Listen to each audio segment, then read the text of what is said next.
The Foreign Office has escalated its conflict with Iran over the imprisonment of Nazanin Zaghari-Ratcliffe by granting her diplomatic protection, a step that raises her case from a consular matter to the level of a dispute between the two states.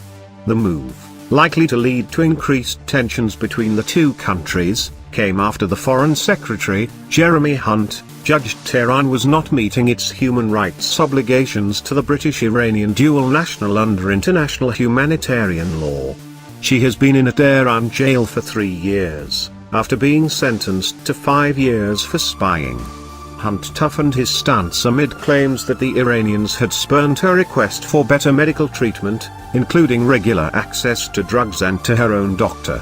Affording Zaghari-Ratcliffe diplomatic protection, a step advocated by campaign group Redress and her husband Richard for nearly 2 years, also means that from now on, an injury to her is viewed as an injury to the British state.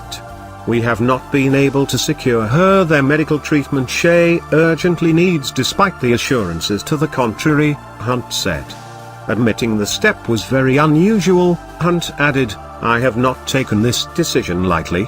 I have considered the unacceptable treatment Nazanin has received over 3 years, including not just lack of access to medical treatment, but also lack of due process in proceedings brought against her." He said the step was a signal that Tehran's behavior is totally wrong. He admitted the measure is unlikely to be a magic wand that leads to an overnight result. But it demonstrates that Britain will not stand by when one of its citizens is treated so unjustly. He added, Iran was an ancient civilization, but no government should use innocent individuals as pawns for diplomatic leverage.